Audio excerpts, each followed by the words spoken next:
Prazerzão, viu? Nada, velho, te agradecer por ter aceitado o convite aí. Gente que a gente acaba vendo, né, das andanças de tocada pra cima e pra baixo. E tá sendo Do massa, caralho. porque aí cima mais de todo mundo. Quando eu vi, eu sempre apoio, velho, toda iniciativa assim que. Porque isso engrandece, né? Uma cena. Engrandece. Aí, tipo, eu sempre quando eu vejo assim, alguma iniciativa de qualquer pessoa, assim, eu digo, meu irmão, tô dentro, viu?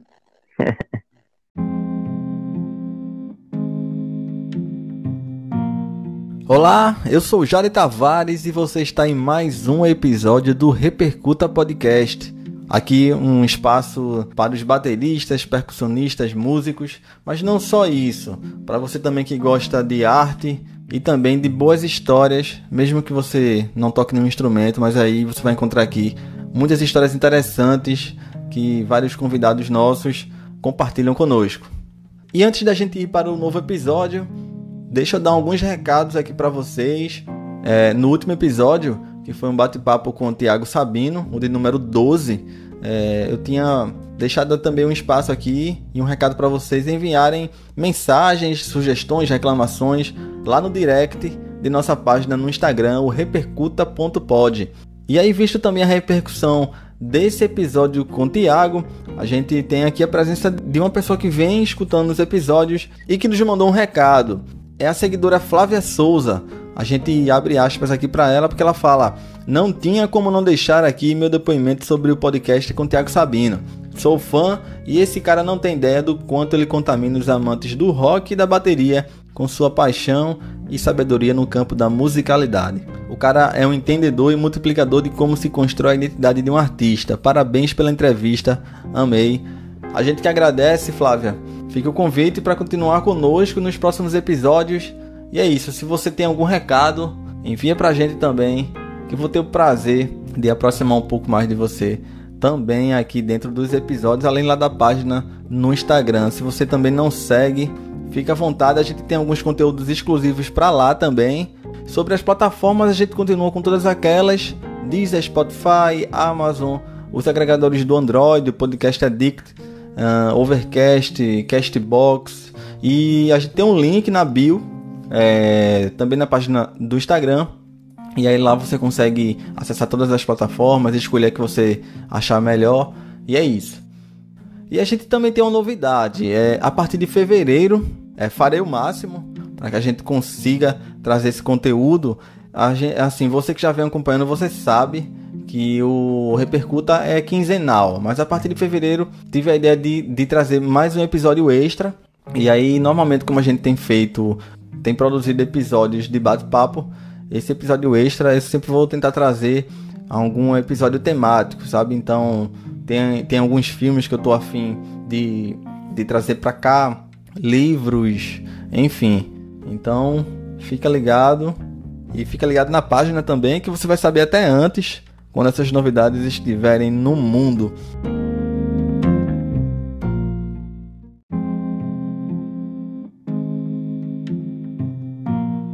Então vamos agora para o próximo episódio aqui do Repercuta. Dessa vez um bate-papo com mais um baterista recifense, Douglas Brito. Ele é um cara versátil, ele é um cara desde o pop, toca metal também, mas também tem muito contato e muita vivência com o frevo, com os ritmos regionais nordestinos, e é com ele que eu bati um papo e você vai conferir agora. O Douglas compartilha com a gente desde as primeiras vivências, como é que ele começou a se interessar em tocar bateria e tal, a vida na noite também, a importância do pai dele nessa escolha de se tornar baterista, e no meio do caminho as mudanças que fizeram com que ele tivesse que abdicar de algumas coisas para poder continuar tocando, e algumas das bandas que ele participou, como a Masker, compondo a banda da cantora Live, Estação 47, outros projetos como também colaborando com o artista Denieri Martins, e também a Mar Assombrado, que é outra banda de rock progressivo aqui de Recife. Além, é claro, não poderia deixar passar a experiência que ele tem com a orquestra acadêmica do Passo do Frevo. E foi lá que ele teve também grande parte das suas vivências, que ele compartilhou com a gente aqui, com grandes nomes do frevo. Isso é tudo por enquanto. E é um prazer ter você aqui no Repercuta mais uma vez. Fica ligado que ainda virão bastante novidades por aqui.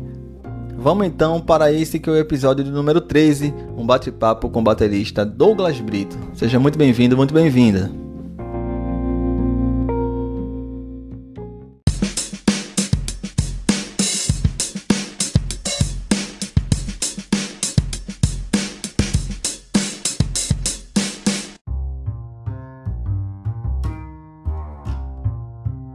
Eu gosto de falar o que é que eu lembro da pessoa, e aí talvez tu nem lembre disso, mas eu lembro que eu tive algum contato contigo lá no Estúdio Carranca, quando eu trabalhei por lá. Eu até citei essa minha passagem lá no Carranca no primeiro episódio aqui do Repercuta, que foi da apresentação do podcast. E aí tu tava gravando lá com a Mara Assombrado lá, tava você e André de Sena tava por lá também. Lembro. Gravou algumas coisas por lá. Eu acho que foi 2018 isso. Foi janeiro de 2018, exatamente. Pronto. E é o que eu lembro de tu. E a outra coisa que eu lembro, que eu acho que pra mim também já é uma marca registrada tua, é a tua Pearl azul, que eu acho linda aquela bateria, velho. Massa, velho. Não, então, naquela época, tu já tinha mencionado que tava querendo criar uma parada dessa, tal. Tu naquela época, eu acho que, não sei se foi durante a mixagem, não lembro, assim, mas eu sentei, assim, na técnica e tu tinha mencionado, velho, eu tenho uma ideia de fazer um podcast. E na época não tava essa moda que tava hoje em dia, né? Mas já tinha uns podcasts já que vinham de, sei lá, Jovem Nerd, tem aqueles podcasts que são, né, das antigas, assim. Mas faltava um desse de música, assim, e eu super apoiei, digo, vamos embora, tô dentro aí. Aí agora eu fiz o link, isso, velho, agora que eu me lembrei, agora que eu fiz o link, é verdade. Douglas, velho, perguntar se tu lembra quando foi a primeira vez que tu viu uma bateria na vida, enfim, quando tu começou a querer tocar. Vamos lá, pergunta boa, porque, assim, lá em casa acontecia o seguinte, meu pai, ele era um cantor, certo? Só que ele era um cantor hobbyista, certo? Ele era hobby dele. Ele fazia as virações dele para sobreviver como qualquer outra pessoa, sei lá, na década de 70, 80, assim, ele se virava, já foi bicheiro, já foi motoqueiro, entregando jogo de bicho, né? Aquelas coisas todas. E foi aí que ele conheceu minha mãe, né? Só que depois que ele teve filho e tudo mais, ele sempre foi um cara meio boêmio, assim, e sempre curtiu música romântica, né? Então, Roberto Carlos, Altemar Dutra, seresteiro, né? Na época mesmo, tipo... Esse tipo de música sempre rondou na minha casa, saca? Não só isso, ele também gostava muito das baladas do rock, né? E das baladas em geral, mas das bandas de rock, ele sempre gostava muito das baladas. Então, música sempre teve lá em casa, tá ligado? Ele sempre gostava de ter um som legal em casa para poder ouvir os CDs dele. Ele tinha disco, inclusive ainda tem disco lá em casa guardado que era dele. Então ele sempre tinha CD, comprava os originais quando podia. Quando não podia, pegava os pirateados mesmo, né? Normal. Então, música sempre teve lá em casa. Então, apesar disso, o que acontece? Quem começou a comprar instrumento para eu e meu irmão a gente ter algum contato com música, né, com instrumento musical, foi minha mãe, não foi ele, certo?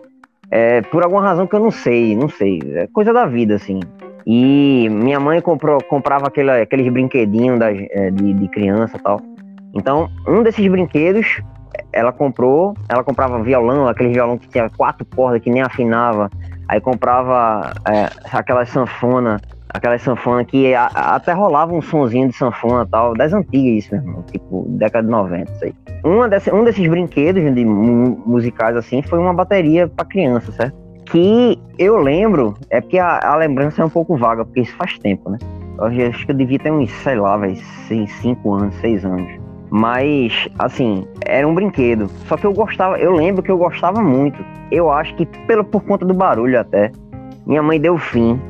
Eu não sei. Eu lembro que foi um período curto, assim. Que eu fiquei com esse brinquedo, que era uma bateria de brinquedo. Do nada a bateria desapareceu, assim. Eu ficava perguntando pra mãe, cadê a bateria? Não sei o que. Não, sei não.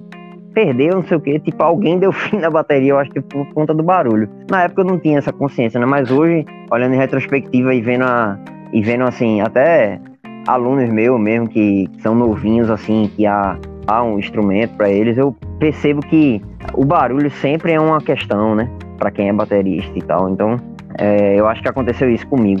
Isso eu era novo, 5, 6 anos de idade, eu acho. Esse foi o primeiro contato, certo? Esse foi o primeiro contato com o instrumento em si. Mas assim, era totalmente despretensioso, era como se fosse uma brincadeira de criança, mais um brinquedo de criança. Então, depois é que isso passou a ser mais a sério, depois de um vácuo, né? Mas o primeiro contato foi esse.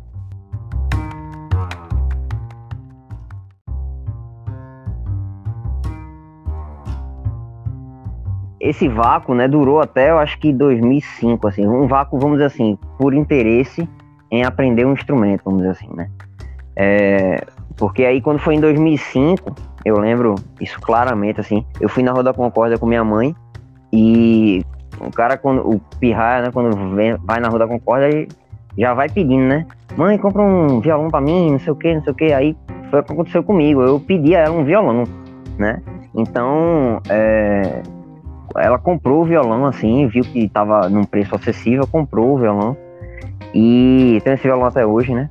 E na época eu comecei a aprender violão com o meu padrinho, que tocava um pouco de violão. Ele também é professor, ele é professor de matemática, mas também, como ele tinha essa facilidade de ensinar, né? Ele começou a me ensinar as primeiras coisas, né?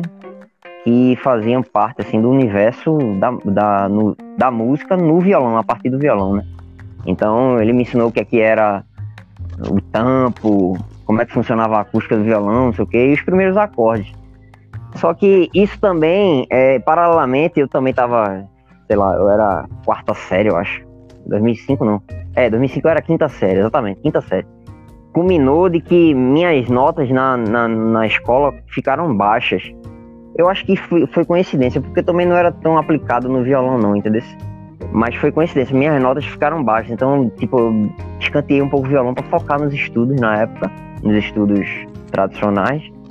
E teve mais um vácuo de um ano aí, um ano, assim, o violão encostado. Meu irmão começou a tocar violão, assim, de forma curiosa mesmo, pegando música que meu pai ouvia, tipo, uma dessas... as bandas de rock que meu pai gostava muito era Pink Floyd. Então, ele tinha o VHS, né? Na época era VHS do Pulse, né? Que é um show histórico, assim, do Pink Floyd. E eu lembro que a gente ouvia diariamente ouvia não, né? Assistia diariamente o VHS. Então era todo dia mesmo. Inclusive, se eu botar o Pulse pra tocar hoje, eu sei de cabo a rabo o setlist, assim, porque era todo dia, meu velho, todo dia mesmo. E ele botava num som, era o VHS, ele botava o som do VHS no som, naqueles home system que tinha, né? E enfim, ficava um som arretado e a gente gostava. E uma dessas coisas, né, o violão lá encostado, meu irmão começou a pegar, começou a pegar alguns solinhos assim. Depois começou a pegar mais música e eu vendo aquilo ali, eu digo, pô, meu irmão tá conseguindo fazer sozinho. Aí eu fui meio que atrás dele também no violão. Isso foi se construindo, né? Anos foram se passando assim, desse jeito. Eu gostando de violão, meu irmão também, a gente fazendo pesquisa junto, né? Eu e meu irmão, a gente sempre foi muito brother nesse quesito também. A gente, tem esse guitarrista aqui, tem não sei o que, meu irmão também tava querendo, era violão, mas tava querendo já guitarra, porque a influência da gente foi muito isso, né? Meu pai gostava de banda de rock, aí escutava, sei lá, do nada tinha um DVD de Fábio Júnior, que minha mãe gostava, a gente assistia, gostava pra caramba. Aí, sei lá, aí começou a vir os DVDs mesmo, né? E a gente começou a comprar muita coisa. Aí, enfim, foi tendo essas influências guitarrísticas a princípio. E o lance da batera, né?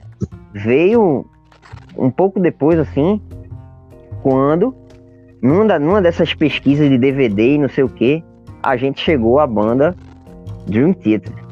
Quando a gente chegou, a gente pegou o DVD, eu lembro que eu peguei emprestado de um colega meu que eu estudava no Senai. A gente descobriu o Dream Theater assim.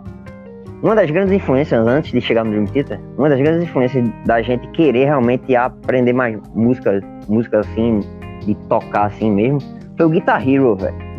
Pode soar engraçado, mas o jogo Guitar Hero foi um divisor de águas, assim, porque a gente via, né, a gente não tinha o controle, aquele joystick em forma de guitarra, a gente tinha um joystick normal do PS2, né, mas a gente, pela questão da jogabilidade, né, a gente, é como se a gente estivesse realmente tocando a música pelo controle, a gente sentia aquilo ali, a gente gostava da sensação de jogar a música, né.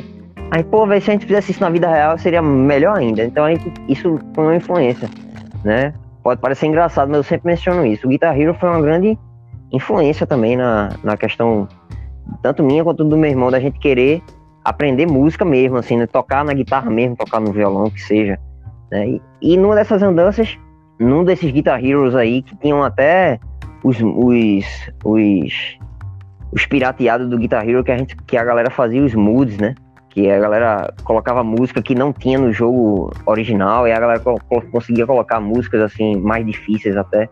E um desses patches, assim, tinha as músicas do Dream Theater. Foi aí que a gente descobriu a banda. E aí a gente foi a fundo, foi atrás da discografia. E, como eu tinha falado, um colega meu que estudava comigo no Senai, isso foi por volta de 2009, ele me emprestou o DVD do Dream Theater Live Budokan, né, que é um DVD que até hoje é um dos, assim, clássicos do Dream Theater, se tratando de ao vivo. Né? E a gente, como qualquer outro DVD que a gente pegava, a gente ouvia todo dia aquilo ali. E aí, eu me apaixonei, a gente começou ouvindo a banda por causa do guitarrista, né, John Petrucci. Só que eu comecei a pirar muito no baterista, que foi Mike Portnoy, né? Então, 2009 para 2010, mais ou menos, foi quando eu comecei a me interessar mesmo por bateria de verdade, assim, de verdade mesmo. Então, eu comprei o meu primeiro par de baquetas, né? Só que aí eu vi que o buraco era mais embaixo, né? Eu disse, até falava pro meu pai na época, eu disse, pai, se eu quiser realmente aprender bateria, eu vou ter que ter aula, tal, não sei o quê. Ele via que eu tinha comprado par de baqueta, não sei o quê, e isso passou-se um tempo, né? Em 2010 foi quando aconteceu da saída de Mike Portnoy do Dream Theater, teve aquelas audições lá, fizeram um reality show pra ter um baterista novo na banda. Aquilo tudo foi meio que gerando sei lá, velho, uma inspiração e uma influência em mim gigante, assim. Porque aí eu já conhecia grande parte dos bateristas que fizeram a audição do Dream Theater. Por conta de pesquisa que a gente fazia de guitarrista, a gente era daqueles caras que ia ver quem eram os músicos, todos os músicos que faziam parte do CD e tal.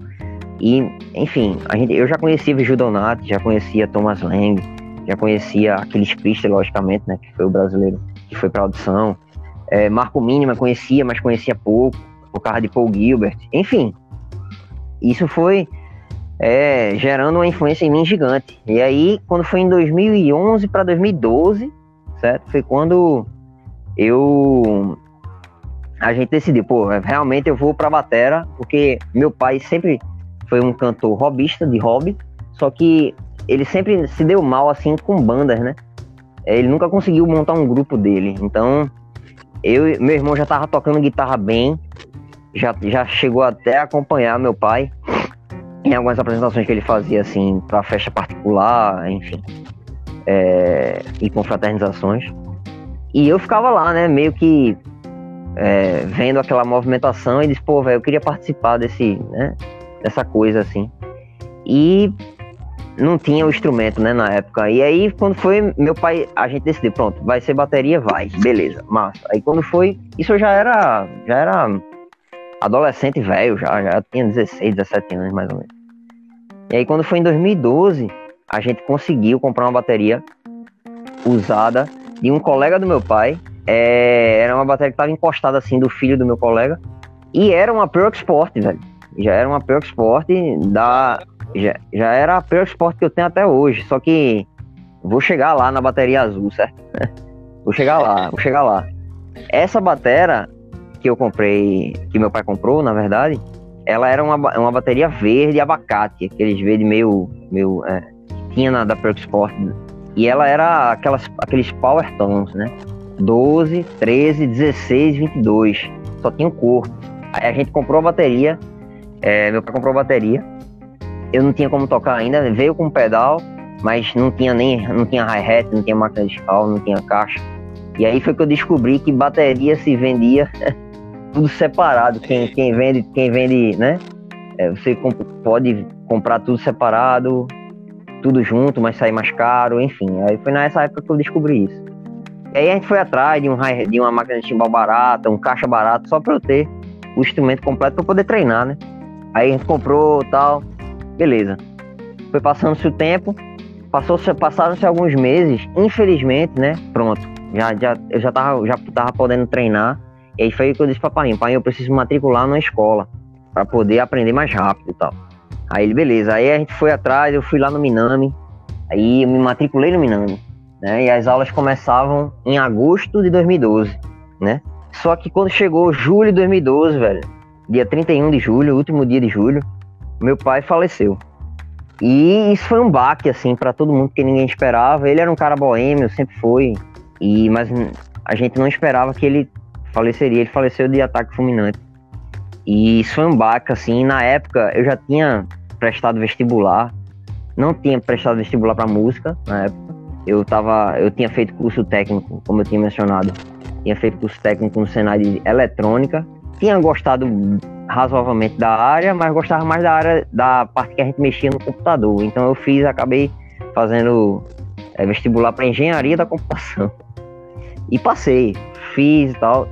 Na época, eu entrei segunda entrada e as aulas começariam em agosto de 2012. Só que houve uma greve na época, no primeiro semestre de 2012, e eu só comecei a ter aula na graduação mesmo em dezembro de 2012.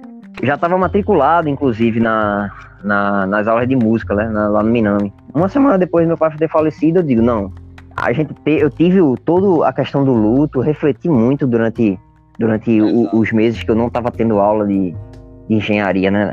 Mas assim, eu continuei, fui fazer as aulas de bateria. E acho que foi uma das melhores coisas que eu pude fazer, porque eu tive aula com Café de Jesus, que é um cara que é referência, assim, pra mim na bateria pernambucana. Eu tive a sorte, vamos dizer assim, de pegar ele como professor e a gente se deu super bem, velho. Então, Café, daquele jeitão bem particular que ele tem, me fascinou, de certa forma, né, no instrumento, assim, na questão do aprendizado e tal. Então, eu, em poucos meses, assim, consegui evoluir, de certa forma, no instrumento, assim. Então, ele me ensinou a ler, né, foi ele que me ensinou a ler o Pozzoli, leitura rítmica e tudo mais. Então, ele me deixou safo em muita coisa, né? Então, apesar de eu ter tido somente 3 meses de aula com ele, basicamente 3 a 4 meses, e eu gostei muito dele como professor, né, dando aula, a gente tinha tido aquela química de aluno-professor, eu continuei com ele. Tudo que eu aprendi com ele, até hoje eu sinto que foi muito importante aquela base que ele me deu, né, naqueles 4 meses. Eu deixei de ter aula com ele na época porque faltou grana, né? Faltou grana, porque aula particular sempre foi, eu acho que sempre vai ser caro, né? É um custo, de certa forma, alto, mas para mim valeu super a pena aqueles 4 meses, né? E foi a partir daí que começou a história séria com a música mesmo, né? Só fazendo outro parênteses aqui, para quem também não é daqui de Recife, não é de Pernambuco e tal, Minami é uma escola tradicional de música aqui em Recife, escola particular, né? O ano Douglas acabou de explicar por onde passou. E aí, Douglas, para fechar esse bloco, eu queria que tu falasse para fechar como é que a Bateria Azul chegou. Vou pular um pouco no tempo, chegar em 2019, certo? 2019, eu já estava tocando em alguns bares e pubs que comportavam bandas e grupos de rock e tal, e o dinheiro começou a entrar, né? E, paralelo a isso, eu já estava dando aula particular. Então, a batera que meu pai me deu, tava lá. Eu já tinha mandado até em trocar o revestimento dela. Lulu Batera trocou o revestimento dela. Lulu Batera é um grande baterista aqui de Recife, que também faz serviço de luthieria, troca de revestimento e tal. Ele já tinha trocado o revestimento da minha bateria, só que depois de um tempo eu enjoei assim do revestimento, né? Pela bateria ser Power Tones, eu sempre sentia a necessidade de quando eu ia ensaiar em estúdio e tal, sempre as baterias eram padrões de tons de 10, 12, surdo, às vezes de 14, às vezes de 16. E eu sempre sentia uma dificuldade na ergonomia e tal. Quando eu tentava montar a minha bateria, eu não sentia tão confortável assim a questão da ergonomia. E eu sentia essa necessidade de pegar uma bateria com tons de 10 e 12 e um surdo de 14. Só que eu ficava na mente, eu digo, velho, eu vou pegar uma bateria que seja da mesma marca da minha e que seja da mesma série, se possível. E aconteceu disso, né? Um grande baterista daqui de Recife também, chamado Júnior Eugênio, que ele é natural de Caruaru, mas está morando em Recife já há algum tempo. Ele também tem um canal de compra e venda, né? Então ele sempre anuncia instrumentos de marcas boas, assim. E eu tive a sorte dele anunciar uma bateria Pro Export da mesma série, do mesmo modelo da minha, só que reduzida, né? Então, tinha lá tom de 10, tom de 12, surdo de 14 e o bumbo era de 20. Como eu conheço o Júnior já de algum certo tempo, ele me confiou, eu consegui pagar ele de uma forma parcelada e juntei as duas bateras, né? Só que aí estavam com cores diferentes, né? Tava com cores diferentes. Uma tava com uma cor opaca, amadeirada, e a outra tava com esse azul que você mencionou aí, que é bem bonito. Eu também achava bem bonito. E eu disse, pô, um dia eu vou botar a bateria toda desse azul. Eu faço parte de uma banda chamada BR-81, que é uma banda que faz, né, shows aqui de cover, né, de rock nacional dos anos 80. A gente fez uma live, né, durante a pandemia, e os caras fizeram me atiçaram dizendo, pô, velho, seria massa tu ter ali a bateria gigante, pô, com as peças todas de uma cor só. Então eu mesmo fui atrás de um revestimento, eu e um colega meu, a gente trocou o revestimento, deu uma lixada na madeira, deu um grau na madeira, e eu consegui deixar a bateria toda padronizada. Eu ainda consegui comprar um tom de 8. Eu tenho um tom de 8, 10, 12, 13, 14, 16, 22 e 20.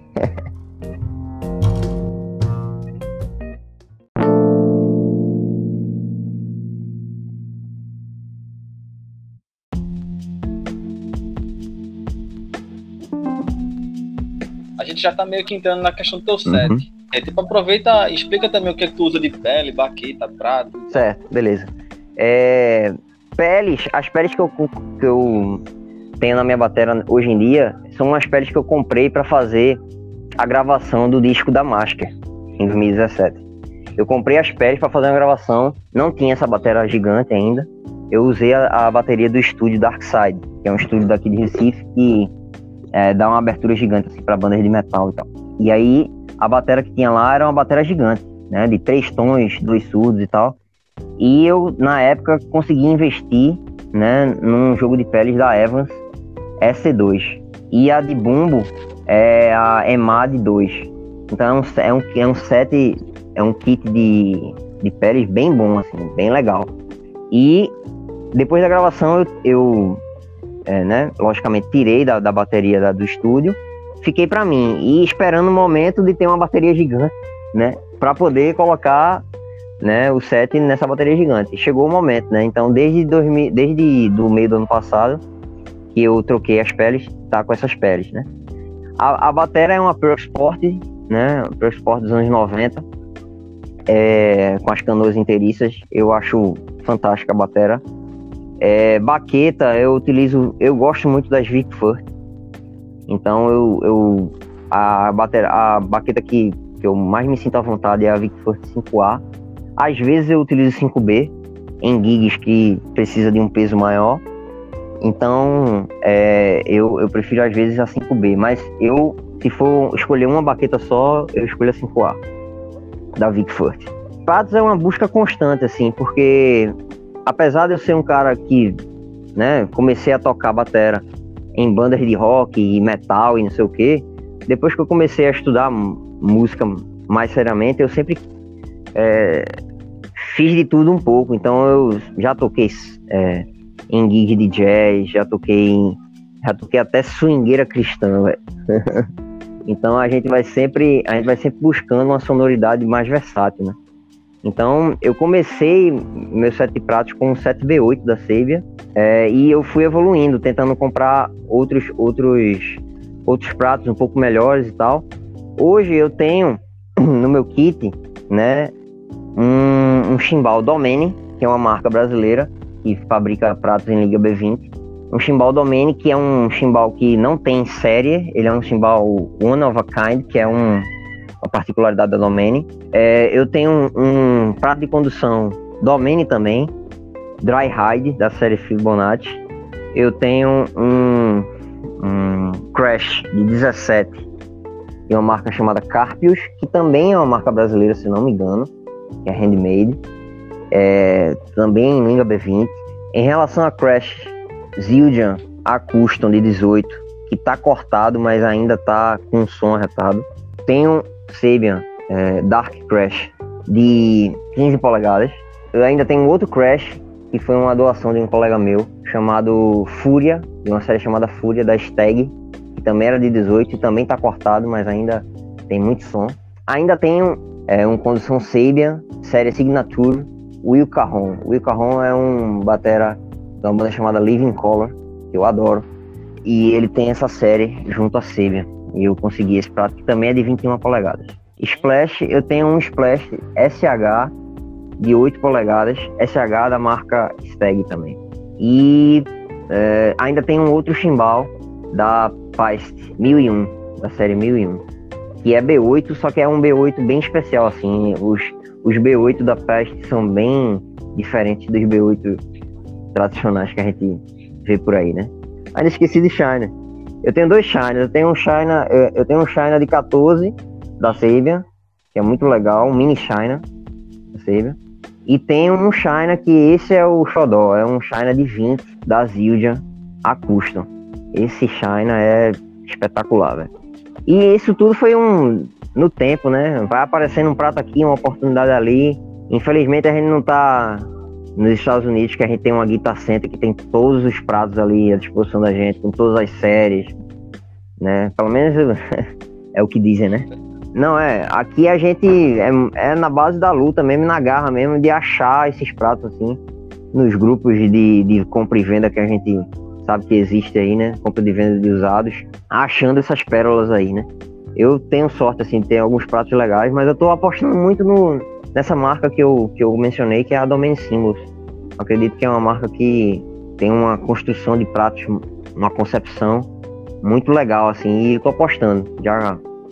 Já comprei alguns pratos e ainda vou ter outros, assim.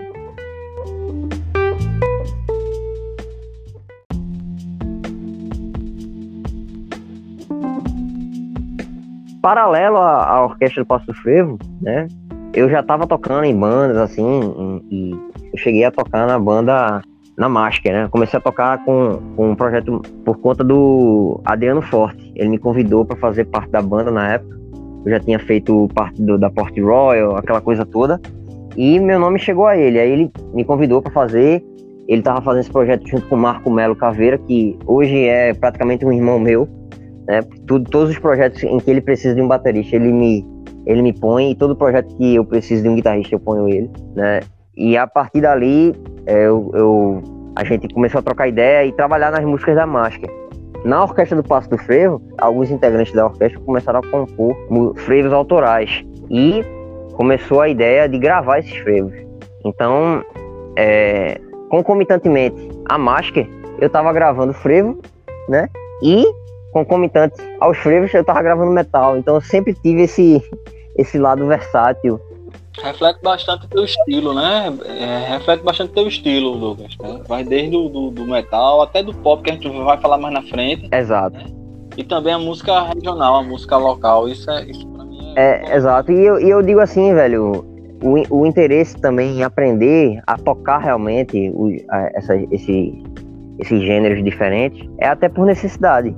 Entendeu? Porque em algum momento você tá parado assim, pinta uma gig de você fazer um samba. Você precisa estar pronto para fazer, né? Você não pode chegar lá e não saber tocar o groove certo, ou não conhecer a música, né? Então, você tem que estar aberto sempre a tudo, assim, para você também poder sobreviver, né? Como ofício. Então, e isso não é só uma coisa minha, né? Isso eu vejo pelas referências, as minhas referências de bateristas brasileiros, né? Quando a gente vai ver os caras do Sul, os caras sempre tocavam na noite, os caras que são grandes, tipo Cuca Teixeira, Kiko Freitas, os caras eram, como eu gosto de dizer, rato de gig, né? Onde tivesse uma gig, eles estavam lá tocando. Então, vai de tudo, né? Aparece de tudo para você tocar. Então, você tem que estar aberto a aprender e a não ser preconceituoso, né? Com determinados gêneros, assim. A gente tem... Eu acho que todo mundo tem seus preconceitos, mas a gente tem que ir quebrando devagarinho eles. Vale muito escutar todos esses trabalhos que o Douglas participou. Eu ouvi tudo, para falar a verdade, para poder ter mais lastro aqui. E vou deixar marcado, você que está escutando e que não segue a página no Instagram ainda, eu vou deixar tudo marcado lá no post, para você ouvir todos os projetos. E aí pode continuar, Douglas. Pô, valeu, já. Obrigadão aí por ter ouvido. Espero que você tenha curtido lá os trabalhos. Curti, porque um é muito diferente do outro, assim, sabe? É bem versátil, sabe? Tipo a orquestra, tipo a marcha que já é no metal. Aí tem o som da Estação 47, que já é mais no pop rock. Até você falou isso, que eu vi em uma das entrevistas que vocês deram, você falando também que transita entre o rock mais pesado e o pop também. Foi. Aí tem a Mar Assombrado, que eu vi das gravações, parte da mix lá também, sabe? Valeu, velho. Obrigadão. Então, aí justamente, a partir daí foram as minhas primeiras gravações em fonograma, né? Eu nunca tinha participado, né, de gravando realmente uma batera real, assim. Inclusive, a primeira gravação mesmo, acho que foi com a Máscara. Que eu gravei no Passo do Frevo, né, os primeiros 3 frevos, porque foram gravados 6 frevos, mas foram 3 numa sessão e 3 em outra sessão. Mas na Máscara, foi tudo muito assim, marcante pra mim, porque foi num dia eu gravei as 8 faixas que tem no disco da Máscara, eu gravei em um dia, velho. E tipo, eu tava super nervoso, porque era a primeira vez, velho. Primeira vez de estúdio, o cara na técnica falando, faz de novo, não sei o que. Tipo, meu irmão, pô, velho, é uma pressão gigante, assim. E, assim, eu tive a sorte de ter Marco como técnico de som. Marco Melo Caveira. Porque Marco é muito paciente, velho. E, tipo, fora a gravação da orquestra, Passo do Frevo, todas as outras gravações é Marco como técnico. É Marco que foi o técnico. Aproveitando o gancho também, explica um pouco a tua relação com o Marco e também com o Liv, já que tu também faz parte da banda dela. Então, justamente, o lance de trabalhar com o Liv surgiu a partir da Máscara, porque justamente, né, esse contato com o Marco passou a ser frequente, velho, porque depois que ele me viu gravando, alguma coisa fez com que ele se interessasse pelo meu jeito de tocar e começou a me indicar para um monte de coisa, né? E uma dessas indicações foi para com Liv. Liv já tinha feito o primeiro EP dela, né? Sendo produzido por ela mesma. E quem gravou a bateria foi o Nenel Lucena. O Nenel Lucena é guitarrista, mas também toca bateria super bem, toca baixo super bem. E foi ele que produziu, junto com Liv, o primeiro EP dela. E Marco participou do primeiro EP dela, gravando alguns solos em algumas músicas. E ela lançou o primeiro EP dela, chamado Eu Sou Objetivo, em 2017. Só que ela não tinha banda fixa, né? Ela tinha gravado as composições dela e não tinha muita perspectiva de banda. E aí, quando surgiu a ideia dela fazer uma banda fixa, porque ela queria fazer uma participação naquele festival que rolava, o Web Festival, né? Que tinha esse festival até 2018, se eu não me engano. E isso aí ela quis formar uma banda assim, meio que de bate pronto, e Marco me chamou. Eu já tinha ouvido o EP dela, já tinha curtido o tipo de som dela. Quando foi uma semana depois e tal, Marco disse, Liv tá precisando montar uma banda e tal, tu não quer ser batera? Vamos embora, velho, tem que curtir a banda e tal. E a partir dali meio que calcou, né? A amizade com o Marco tava crescendo, né? E a amizade com ela começou, né? Então, eu e Liv, a gente sempre trocou muita ideia sobre música, sobre... A amizade da gente sempre cresceu. Eu considero ela como se fosse uma irmã que eu não tive, né? Uma menina. Gosto muito dela, inclusive. A partir daí, né? Depois de Liv, né?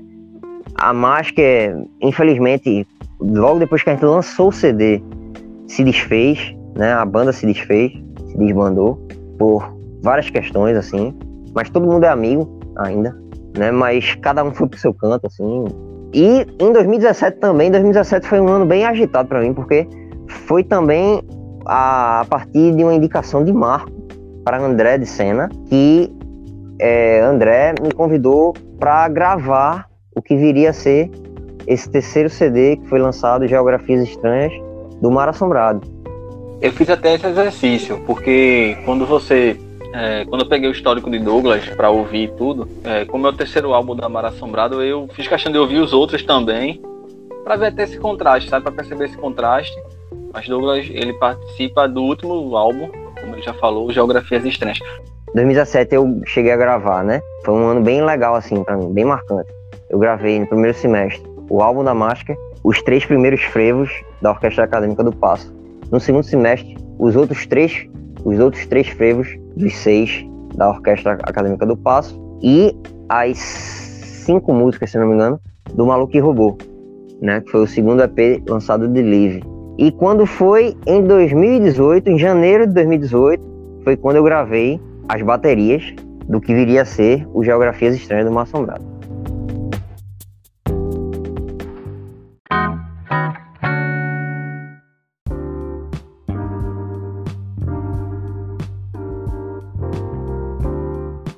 Em relação à Estação 47, né? A Estação 47, originalmente, o baterista era o Ivo Lage, né? Que é, inclusive, um grande batera daqui de Recife também, da cena do rock and roll. E, inclusive, é proprietário do estúdio Space Invaders, né? E sou fã da galera de lá. E sou fã de Ivo pra caramba também. Então, ele era o baterista original. Por conta de agenda e tal, ele não tava conseguindo continuar com a banda, né? Que é um projeto autoral. Entrando na parada, porque eu conheço basicamente todo o restante da banda, né? Emanuel, Felipe, os contatos que a gente tinha. Marco já conhecia eles dois de outras gigs, e eu passei a conhecê-los, né? Se bater em alguns shows assim de bandas assim que a gente gostava em comum, e a gente, né, construía essa amizade. E aí, entrei na banda com a intenção de gravar, né, EPs curtos, né, que depois de lançados 5 EPs, fazia parte de um conglomerado como se fosse um álbum, né? Então a ideia era lançar um EP por ano, né, e a gente começou isso em 2018, exatamente, em 2018. A audição que eu fiz do EP Mantra de Live, inclusive, num dia, numa segunda-feira, eu gravei o EP Mantra. Na outra segunda-feira, né, tava gravando o EP, né, de Denieri Martins, né, que é um artista de Pau d'Alho, cidade próxima aqui de Recife. É uma cidade do interior, mas é próxima de Recife. E engraçado que Denieri, na verdade, não foi o primeiro contato com ele no técnico, no Centro de Criatividade, não foi lá. O primeiro contato que a gente teve junto foi uma jam session que tinha de blues nas segundas-feiras no Burburinho, e eu tava lá, né, no meio da jam, já tinha aberto pra canja e tal, eu tava lá na batera, e Denieri chegou pra tocar uma música dele e era uma música que ele fez pra esposa dele, e ele tem gravado essa música, inclusive, o nome da música é Lila. Então foi ali o primeiro contato que eu tive com Denieri. E quando a gente se viu, na época que a gente entrou junto no Centro de Criatividade, foi um negócio bem engraçado. Ele, oxe, meu irmão, tu era aquele batera lá da Giga. Eu digo, pô, foi, tava lá, né, fazendo uma zoada lá. Pronto, aí ali a gente começou a amizade. E eu vi que ele também tinha um trabalho como compositor, que flertava com o metal, flertava com um instrumento totalmente diferente. Queria ser, veio com o Denier 19. É um cara também que ele tem várias influências. Então a gente se deu bem, porque ele tem influência de coisa. Isso calhou muito da gente trocar muita ideia. Então, até na época, fazer uma banda para tocar o EP que ele tinha lançado em 2015, né? Que foi gravado também por Nené. Ele tava querendo montar uma banda fixa para tocar esse EP, né? Mas na época não conseguiu por uma vasta quantidade de dificuldades que estavam se ocorrendo para acontecer. Mas a gente sempre manteve contato. Ele, infelizmente, desistiu de fazer o curso de música lá no Centro de Criatividade por conta de trabalho e tal. Eu continuei um pouco, depois fui pro conservatório, tive que sair do Centro de Criatividade.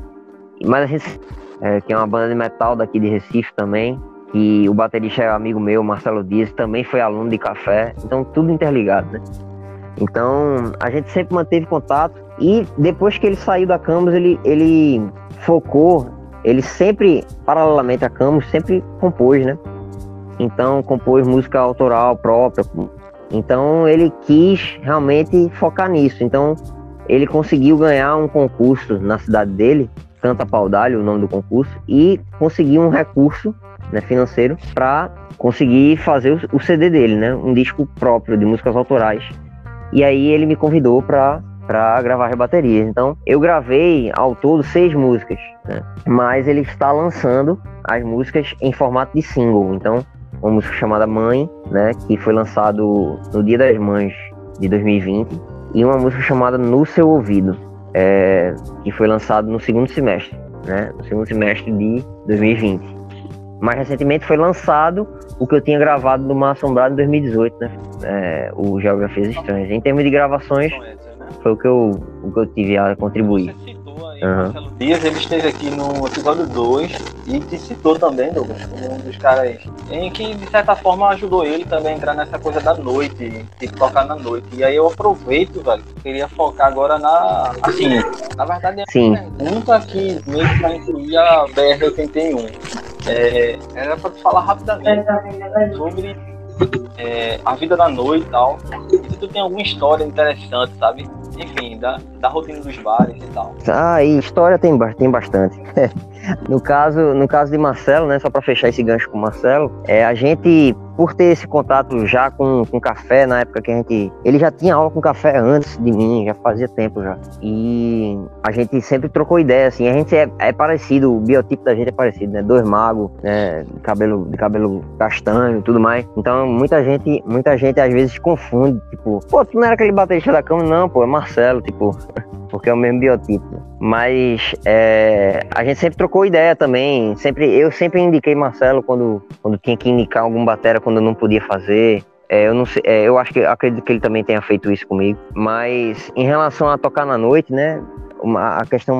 A indicação mais recente que eu fiz dele foi uma banda chamada Rockout, tá rolando aí em trio, e eu comecei a tocar nessa banda com uma certa frequência na noite, antes de entrar na BR-81, né, que é a banda que eu estou atualmente em relação a esse lance de tocar na noite, em tocar em alguns pubs e bares, né, do Recife e tal. Logo assim que eu vi que eu ia entrar realmente na BR, eu indiquei Marcelo pra ficar na banda que eu tava antes, né. E aí, tocar na noite sempre é um negócio, né, desafiador até, porque a gente sempre tem as dificuldades de... baterista sempre tem dificuldade em tudo, em relação a deslocamento com o instrumento, né, tem bares que não tem o corpo da bateria, então a gente tem que levar até o corpo da bateria. Então tem muitas histórias assim, do cara chegar, ter que montar tudo, é clássico, né, isso é clássico. Às vezes os membros da banda não são muito empáticos com você, não ajudam em nada, né. Mas eu tô falando de alguns, né? A grande maioria não, a maioria ajuda, né? Mas tem altas histórias, tem umas classes assim, a gente foi tocar em determinado bar, longe de casa, assim, bem longe, assim, e eu tive que arranjar um carro emprestado pra levar a batera. E não, pô, o cachê vai ser tanto, vai sair na hora, mas chegou na hora de pagar o cachê, o cara, não, beleza. E essa transferência nunca caiu. Isso é um clássico, né? Isso por isso já.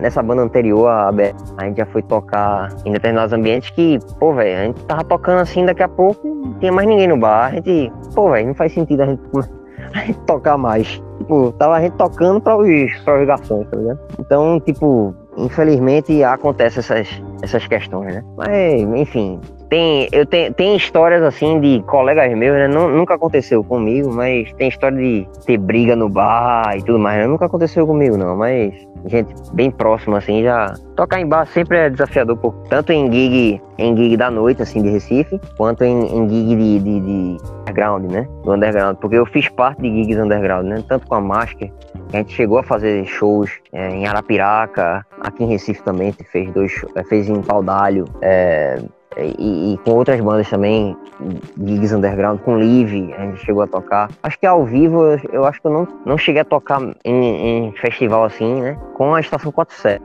Até com o Mar Assombrado eu já toquei ao vivo, mas ao vivo mesmo, assim. Aí eu cheguei a gravar um disco ao vivo com um disco assim, não um EP ao vivo com a Estação 47, foi o Usina Sonora, né? Mas a gente nunca chegou a tocar ao vivo mesmo, pra pessoas, festival. A gente tá caminhando para as últimas perguntas. Normalmente no fim eu faço um pinga-fogo com o convidado. Tem que fazer 2 perguntas que eu fiquei curioso, velho. A primeira, tu é aquele cara de comprar LP ainda, ou se tu curte o streaming, ou se tu compra CD, ou se tudo isso junto. E a segunda se tu tem alguma restrição, alguma coisa na questão de cuidar da saúde para tocar bateria. A primeira pergunta é em relação a como eu consumo música. Hoje em dia é muito, muito pelos streamings, certo? Então eu tenho uma conta no Spotify, tenho uma conta do Deezer.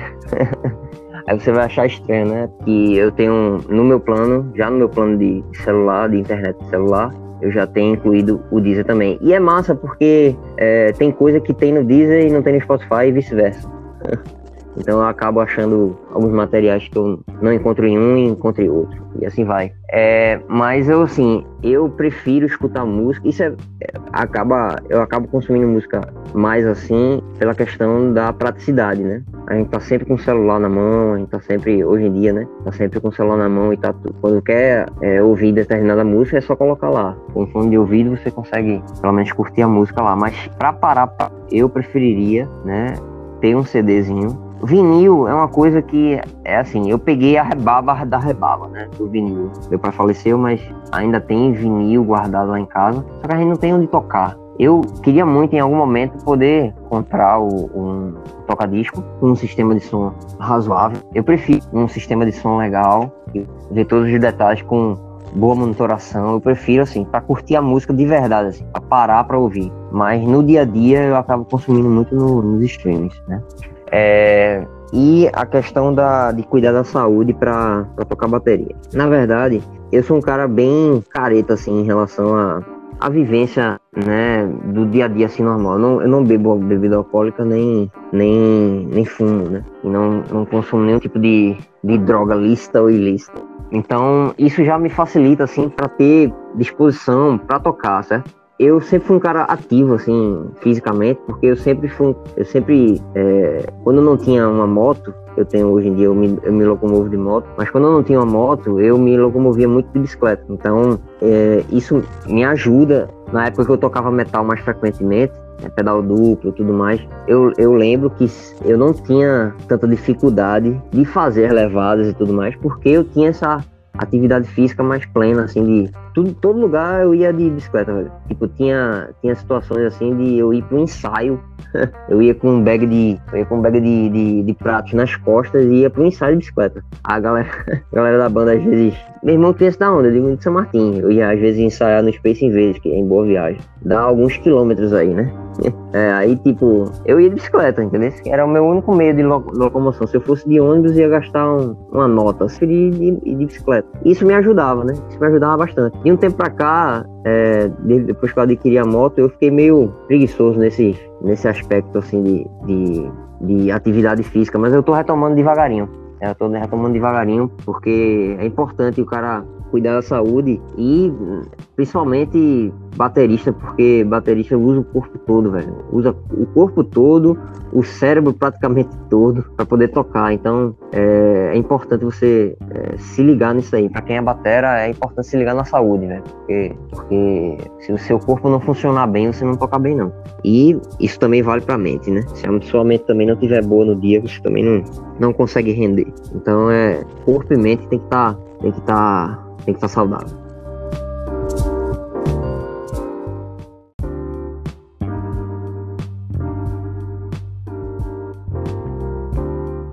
E tu já parou pra pensar nisso? Se pudesse avaliar que momento da carreira baterística tu quer estar, que momento tocaria que eu esteja. Eu fiz essa mesma pergunta pra Marcelo também, e agora eu lembrei de perguntar também. Pô, pergunta difícil, né? Eu venho sempre por isso, porque saí de uma área, né? Vamos dizer assim. Tava em minha caminho profissional de TI, né? Mas acabei que, por conta de perspectiva, às vezes quando algum ente querido da gente, alguma pessoa próxima morre, né? A gente, e principalmente um pai ou uma mãe, assim, um cara, né, muito próximo, assim, morre, a gente acaba refletindo mais ainda sobre a vida, né? E essa reflexão em mim, assim, é diária, né? A questão das escolhas e tudo mais. Então, eu escolhi mais pela paixão que foi crescendo a partir de falecer, né? E o apego ao instrumento, que é como se eu estivesse sempre próximo do meu pai, né? Quando eu tô tocando, assim. Batera, até hoje, da batera que ele me deu. Então, pra mim, é como se eu estivesse tocando, eu estivesse próximo dele sempre. Então, isso fez com que eu decidisse seguir a carreira de músico profissional mesmo. Só que isso é um desafio, né? É um desafio diário, né? E principalmente agora, com pandemia, né? Covid-19, que abalou as estruturas mesmo de quem é pequeno na música e de quem é grande na música. Quem é artista grande tá sofrendo, quem é artista pequeno tá sofrendo. Então, eu sempre penso em tirar proveito do momento, assim. Então, eu tô tirando proveito desse momento para, mais uma vez, tentar construir coisas que me sustentem de forma mais efetiva e mais duradoura na música. Eu sempre penso em formas, assim. Eu estou fazendo licenciatura em música, certo? A carreira acadêmica é uma carreira, de certa forma, segura, né? Todo mundo diz, não é nem pela carreira acadêmica em si, mas é pelo concurso que você faz, né? Tipo assim, você vai fazer um concurso para ser professor de música em alguma universidade do Brasil. Isso é uma coisa certa, vamos dizer assim, né? Você vai ter seu salário estável e tudo mais.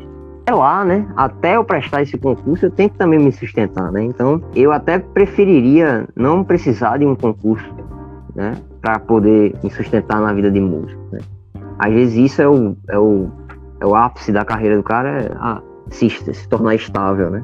Mas eu vejo que também tem opções de você conseguir, né, se tornar estável, ser mesmo e tornar um cara de referência, né? Então todas essas questões passeiam muito pela minha cabeça. Então no momento em que eu estou, é um momento de cisão. Eu preciso quebrar com determinados padrões e paradigmas que eu achava que funcionaria para outros, né? Eu preciso construir outros. Então eu estou num momento de cisão, assim, e de quebra de paradigma. Eu preciso mudar as minhas ações, assim, para tentar galgar outros espaços, assim, principalmente se tratando Recife, Brasil e tal. Então a gente tem, principalmente hoje em dia, com internet, com globalização, com tudo, a gente precisa sempre pensar de forma mundial, né? Então é nisso que eu estou pensando. Como é que um baterista de Recife pode galgar esses espaços, né? Então eu estou com essa reflexão, né, que eu tendo a pensar e bolar jeitos de alcançar, entendeu? Objetivos, assim. É nesse momento que eu tô, nessa busca.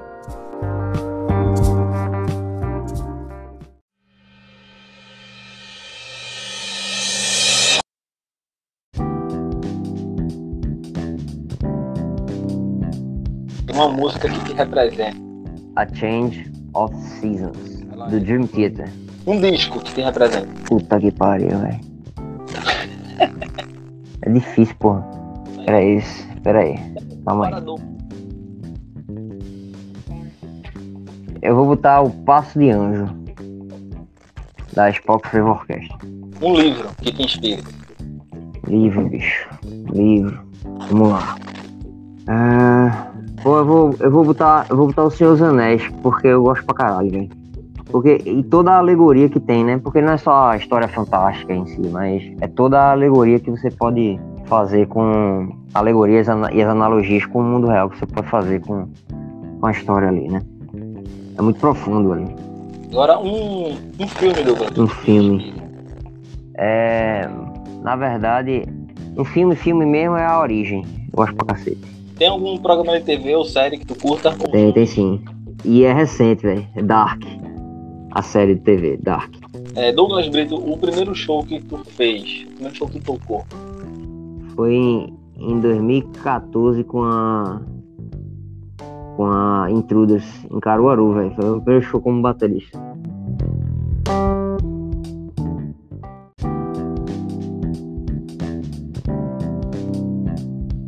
O primeiro show que eu fui assistir, eu era bem pirralho, velho. Acho que foi o show da Xuxa, velho, que teve na Ilha do Retiro. Vê que onda do caramba. Foi o primeiro show que eu me lembro, foi o primeiro show que eu me lembro. Depois disso, o show que eu já era mais velho e tal, o show que eu fui depois desse show da Xuxa foi o show do Scorpions que teve em 2008.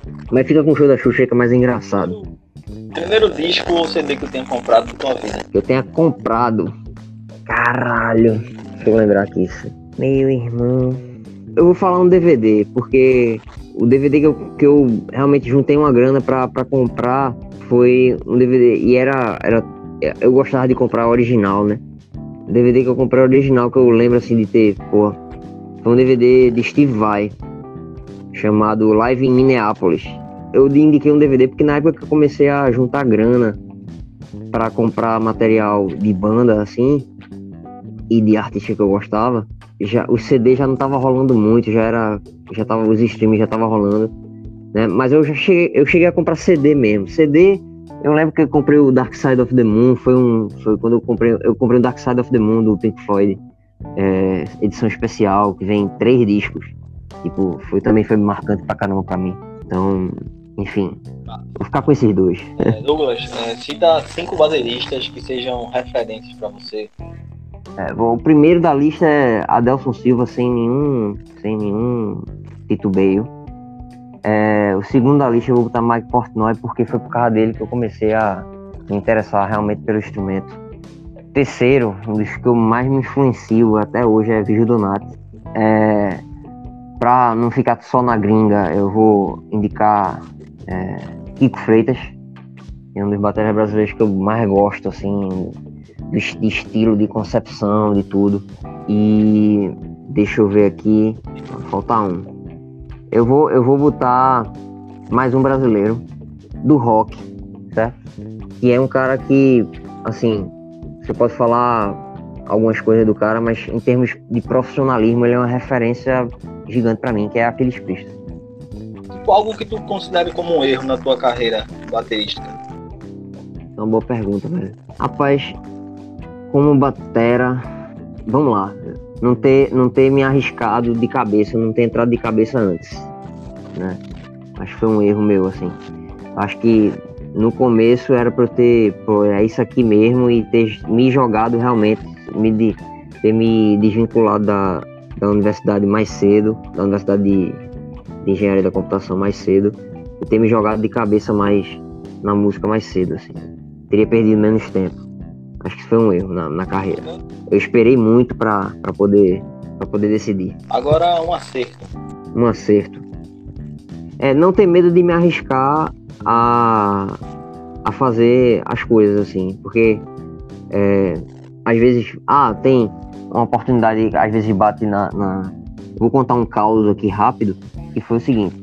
Eu esqueci de mencionar durante o papo, mas eu já toquei com alguns artistas de determinado nome aqui de Recife, né?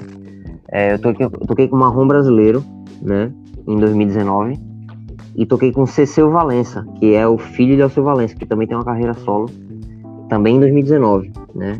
Marrom eu toquei no Carnaval 2019 e Ceceu Valença no São João. As 2 ocasiões foram desafiadoras para mim, então eu não ter medo de encarar, né? Apesar de ser novo na praça, vamos dizer assim, não ter medo de encarar responsabilidades de gigs desse porte, né? E o caso de Ceceu foi mais impactante, porque só teve um ensaio e eu tava assumindo uma posição de um baterista que é super rodado daqui da região. Então, tava tendo uma dificuldade com esse baterista, e Ceceu de última hora me chamou para fazer um ensaio na sexta-feira para tocar no domingo. E chegou na sexta-feira, ele tinha me mandado determinados áudios, mas não chegou os áudios de todo o repertório, só chegou 3 áudios, que eram as 3 músicas autorais que ele fazia. E aí, as 3 músicas autorais no ensaio eu, né, comi com farinha, mas o resto do repertório, que era um repertório cover, com arranjos específicos, não tinha chegado os áudios para mim por alguma razão, acho que foi internet, alguma coisa assim, não chegou os áudios. E aí, no ensaio, eram 2 períodos de estúdio, eu encarei a parada, não desisti, né, encarei e consegui fazer o ensaio, dei meu jeito para gravar as músicas e ouvindo em casa, e quando chegou no domingo, eu era um dos caras mais seguros da banda, e isso fez com que Ceceu gostasse bastante de mim, assim. Ceceu já foi baterista, inclusive, ele já foi baterista de Alceu, né, ele tocou no Rock in Rio de 91, sendo baterista de Alceu, e assim, a gente ficou, depois do show, a gente ficou super próximo, assim, tem um grande carinho pro Ceceu, ele me recebeu bem, fui bem tratado, assim, e ele disse que eu sou o batera dele, porque ele tem um batera aqui na região do Nordeste e tem outro batera, que ele mora no Rio, né, e ele tem outro batera, outra banda lá. Aí ele disse, você é meu batera aqui, quando eu estiver aqui. Então, aí, tipo, uma satisfação, assim, nenhum orgulho, assim, de poder ter seu trabalho, né, valorizado, né, então, não ter medo de me arriscar e fazer a parada, né? Ter a cara dura de arriscar. Massa. E já na esteira dessa pergunta, se tem um momento de realização pra tu na música?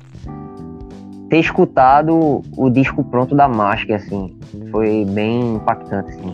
Foi o primeiro registro, né, em áudio que eu fiz de um CD full, completo e tal. Então foi bem marcante, assim. Inclusive, o CD não foi prensado, mas eu fiz questão de fazer uma cópia física pra mim. Eu fui numa gráfica no centro da cidade que fazia cópias em pequena quantidade, e aí tive a oportunidade de fazer 3 cópias, fiquei uma pra mim e 2 ficaram com outros caras da banda, e aí eu fiz questão de ter, e tenho até hoje minha cópia lá. Tem algum baterista fora do teu nicho, que não toca o teu estilo que tu toca? Sim. Tu mais se identifique com o cara, apesar dele estar fora do teu nicho? Porque aí é uma pergunta foda, porque qual é o meu nicho, né? Fiquei pensando também, porque tu circula, né? Por várias vertentes. Mas tem algum que toque algo que tu não toque? Acho que tu se identifica com o trabalho do cara, apesar dele tocar coisa que tu não toca. Eu vou falar um nome aqui bem conhecido do público geral, não vou dizer nem do público baterístico, assim, mas Riquelme tocou no Avião de Forró, né? Pronto. É um estilo que realmente eu não toco, ali realmente eu não toco. Eu nunca consegui, né, fiz parte de grupos que tocassem forró estilizado, que é o estilo, nem sertanejo, nem nada, né? Tem alguns caras de sertanejo, mas eu não conheço de nome, então o Riquelme, porque eu vejo que o cara é lutador, entendeu? Então o cara veio de baixo, você percebe isso. Você percebe que o cara vem de baixo e conseguiu chegar num patamar, né, de ser conhecido pelo Brasil, né? Então é de se aplaudir, pô. É de se aplaudir, apesar de eu não curtir o tipo de som, porque também realmente, né, apesar de não ter tocado, eu também não sou um cara de ficar ouvindo muito o estilo, certo? Então, apesar de eu não ouvir, eu consigo separar, né, o profissional, né, da preferência musical também. Então é o Riquelme. O Riquelme é um cara que eu mesmo queria ter um reconhecimento, vamos dizer assim, do trabalho que o Riquelme tem, tá ligado? Então, nesse sentido, o Riquelme é o nome. Teu conselho que tu deixa pra quem tá começando a tocar agora, que tá começando a se interessar agora por música e por bateria? Paciência, persistência e, velho, comprar uma briga. Você compra uma briga com tudo, né? Porque bateria é um instrumento que não só você tem uma luta para aprender o instrumento, mas para praticar é difícil, né? Existem coisas mais difíceis, certo? Porque é dos instrumentos populares, vamos se conter aos instrumentos populares, né? Bateria, guitarra, baixo, né? Violão, essas coisas. Porque nos instrumentos eruditos existem coisas muito mais difíceis de se praticar e não vou nem entrar no mérito aqui porque é como se fosse um outro universo, né? Dentro da música. Mas tratando de música popular e mais corriqueira, vamos dizer assim, bateria é o mais desafiador por conta disso. Você compra uma briga, se sua família realmente não entrar na mesma vibe que você compra uma briga com a família, que é barulho dentro de casa. Você compra uma briga até na sua banda, porque às vezes tem cara que realmente não ajuda, velho. Então você tem que levar suas coisas sozinho. Quando você não tem a ajuda de um road, né, ou de uma equipe que faça isso pra você, né, você tem que assumir a postura, velho. O negócio é meu, então realmente eu vou ter que ir lá e fazer. Então é comprar uma briga, você tem que comprar uma briga e é paciência, velho, paciência. Se você curte aquilo ali, você colhe os louros, né, e também tem os ônus e os bônus, né, de você escolher determinada coisa. Mas eu digo sempre, velho, se você curte tá lá tocando tambor, velho, é a melhor coisa. E é a melhor coisa com o seu instrumento mesmo, assim. A gente tem costume de ficar tocando, tá, mas quando é o seu instrumento mesmo, é outra coisa. É realmente como se fosse a sua voz ali. Né? Então, é isso. Tente sempre tocar com o seu próprio instrumento. Se junte com pessoas boas, né? Pessoas boas de coração, não só boas na música, né? Mas boas de coração. Sempre observe, né? Com quem você está né? Tirando um som, ou participando de banda, ou com quem está se envolvendo, porque é importante também, né? As pessoas que estão à sua volta também vão fazer um diferencial, e seja uma boa pessoa, velho, né? No sentido geral da palavra, porque acho que o sucesso de qualquer profissional é não só a sua capacidade profissional, mas a sua capacidade de se relacionar com as pessoas. Então essa é a dica, assim, né? De você quer entrar nesse mundo. Nossa, e Douglas, pra encerrar, cita uma música que tu tenha gravado e que te descreva como baterista. Assim. Eu só ouvir e dizer assim, isso é Douglas Brito. Nossa senhora, bicho. Só pode uma. Eu vou escolher uma do Mar Assombrado, certo? Porque no Mar Assombrado existe uma certa abertura de quantidade de informação que você pode colocar dentro de uma música, certo? Então, eu gosto muito da primeira faixa do novo CD. Da primeira faixa não, da segunda faixa. Faixa título, Geografias Estranhas. Aí lá tem levada, lá tem praticamente solo de bateria dentro também. Tem a questão do som, né? Eu gosto muito do som do disco que ficou. Então, no contexto geral, é uma música que me define. Mas apesar de que eu gosto muito do trabalho de arranjo de bateria que eu fiz na música Ansiosa, de Live. Também é uma faixa que eu gosto muito do resultado, de como eu achei a concepção da levada da música. Assim, né? Porque era uma música que originalmente não tinha bateria. Né? Ela queria que fosse um negócio de percussão, assim. Eu digo, pô, Liv, bora botar uma bateria aí, pô. Mas não se encaixa não. Como é que vai encaixar uma bateria aqui? Que é um negócio meio acústico, meio negócio. Aí eu digo, deixa eu pensar. Aí eu passei uns dias pensando na levada e cheguei com a levada. E ela curtiu de uma forma que ela, pô, bicho, pra mim é uma das melhores músicas que tem, assim. Aí eu digo, pô, eu gostei do resultado também. Né? Então, eu vou ficar com essas duas, assim. Massa. Esse foi Douglas Brito. Douglas, fica aí, esse último espaço aí pra tu mandar um recado final. Se eu não tiver perguntando alguma coisa que tu quisesse responder, enfim. E te agradecer, velho, por ter aceitado o convite aqui para um episódio do Repercuta. Pô, velho, é só agradecer mesmo o espaço e esse tipo de projeto e de incentivo que você dá a uma cena, né? É muito bem-vindo, velho. Então, foi um prazer ter participado. espero que agregue, né, um pouco da minha história aí, agregue as outras pessoas que se interessam por música e por bateria, né, e tamo junto aí. Eu também tenho meu Instagram, né, no meu Instagram é a rede social que eu mais sou ativo. Isso, deixa teus contatos. Eu sempre tento... meu WhatsApp, né, para quem quiser mandar alguma mensagem, é o 819-9711-6638. Contato para, sei lá, alguma gig ou se você tiver interesse em aula de bateria, gravações também.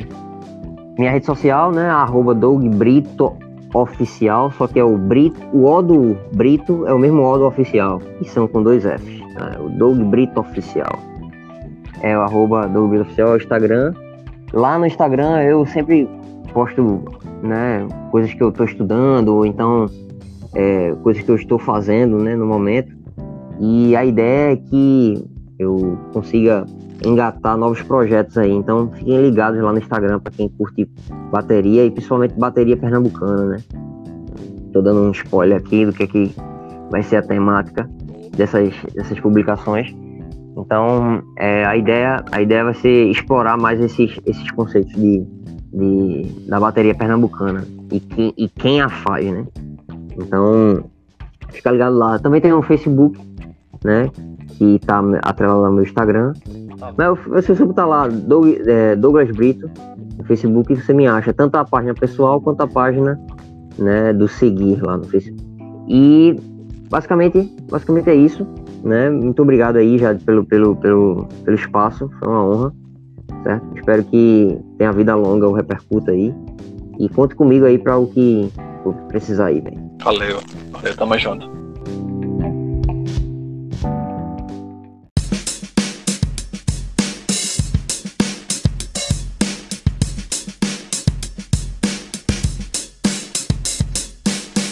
Novo, filho. Valeu, viu? Tamo junto, velho. Boa noite, meu velho. Bom descanso. Valeu, tamo junto.